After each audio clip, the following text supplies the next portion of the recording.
Bring them over here to me. What is the one you just set down?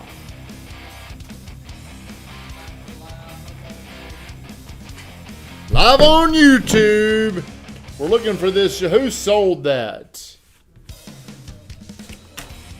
We're live on Facebook. Who sold it? Do we know? Still, hey, Hayden.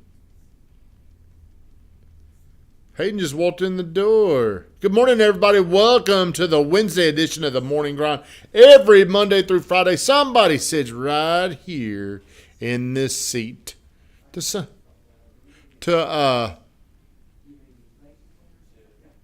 somehow bring value to our friends that watch us. I can't hear myself in there. Too much talking. If you do me a favor, like, comment, share the stream. Would you mind getting on and sharing the stream, Hayden? I would not mind at all. What was the guy's name?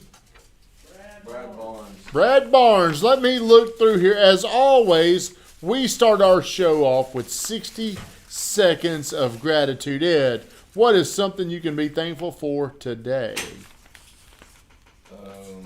Thankful for looking forward to Friday. I get off a little early. That's the sign of a true loser. Looking forward to Friday. I mean, damn. Way to go.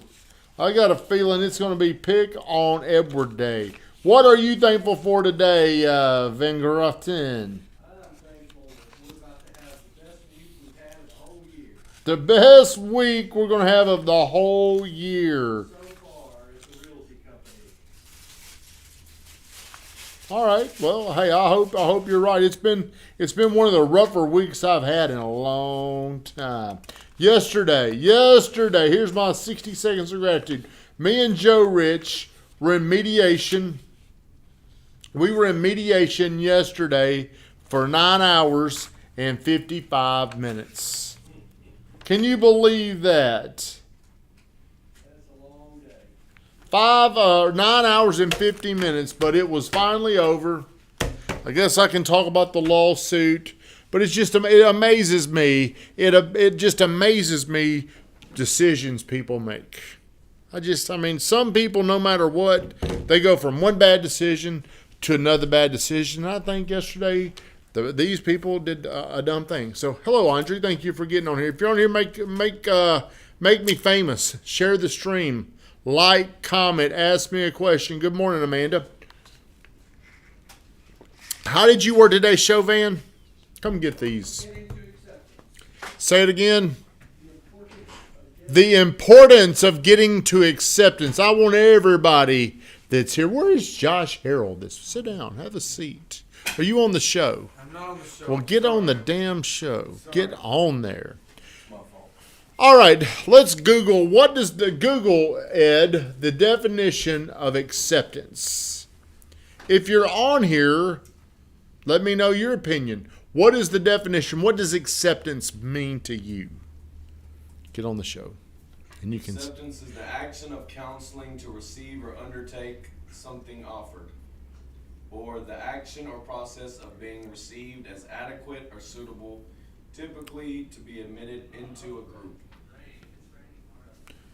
Did that make sense? He read it so. Josh, you're smarter than Ed. What's your definition of acceptance?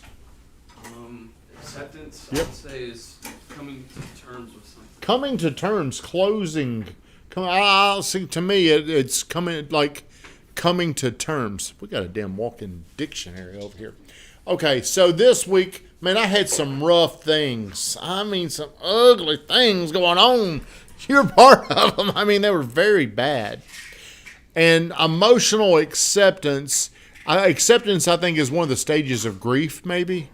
Is that the final stage of grief? Probably, yeah. Ed, do me a favor. Google the 5 stages. How many stages of grief are there? It's raining cats and dogs. Yes. Stages of grief. All right. I didn't need you, Ed. Slowpoke. 5 stages. I had it pulled up. Denial, anger, bargaining, depression, and acceptance. Okay. Whenever an event happens to you, what happens if something's going on in your life? And this, I think the hardest part of this is the emotional part of things. the emotional acceptance that you battle internally. Like, how did you've gotten better, you've actually gotten better. But when people new come to work here, I think they really struggle with acceptance. They protest, they bargain, they find ways to deflect blame. So if something happens around here, I have just trained and conditioned myself to, if something bad happens, I'm not going to go through these stages. I'm not going to get angry. I was a little angry this week. I think I even made a few people cry around here, but I was very upset. But did that do me any good to get, so were you in here when I was mad throwing my fit? I saw you throw the ping pong paddle. So you didn't see me throw a ping pong paddle. You saw me throw something that looked like a ping pong paddle. But it was not a ping pong paddle that was given to me by... No, it was a fake paddle. No, something else. Oh, yeah, it was the fake paddle over there. Ed got you. The one that Ed got. I was going through this in my mind. I was handling a problem with anger. That's one of the stages. Which stage is it? I'm trying to recall the stage. Say the stages again. Denial, anger, bargaining, depression, acceptance. That guy. Remember that guy that always wanted to argue.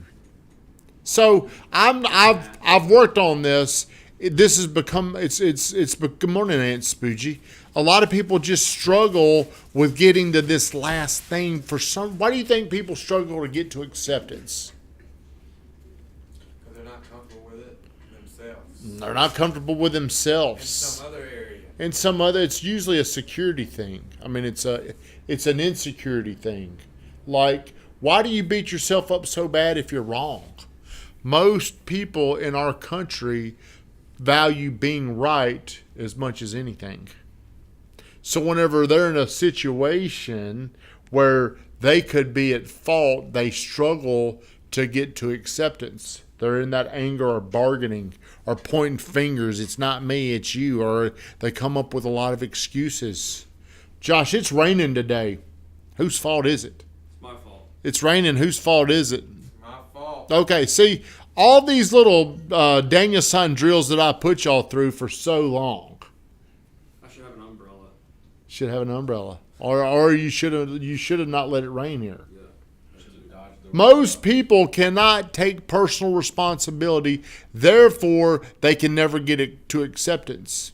Think about this. If you don't accept something, how do you emotionally feel? Let's describe the insides of when you're not accepting it, because I've had to calm you down a few times. Describe, maybe you've definitely gotten better. You've gotten better. But let's talk about whenever you're not right inside because you're not accepting something, but the reason why you're mad is you know you did something or you could have done something to not be in the jam. What is that feeling like? shame. You call it shame? I think it's a lot of anger. They say anger and frustration. I think it's a lot of anger and frustration that leads to a lot of unproductive. Now, usually there's another person involved when you're going through this. Like, whenever you're angry and you're not accepting of something, you're probably going to be defensive. And what does it normally do to the other person? It gets them more too. It gets them more defensive. So, yesterday we were in this mediation for 9 hours and 50 some odd minutes. And man, I was amazed. Yeah, in that all, it was, did you see me yesterday? No, not at all. I was cooped up in a damn office with Joey all day. That sucks. Yeah, it was terrible. But it was amazing where this lawsuit started. They said, well, we want you to buy the house back. And the numbers that we were at was so crazy. We were $500,000 apart to begin this.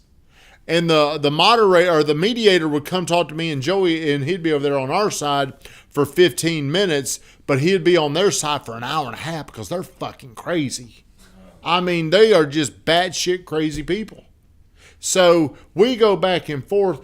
This could not be resolved without somebody in the middle keeping them. They were insane. When I say this, whenever you're not accepting of your responsibility and you don't agree with it, you can become temporarily insane.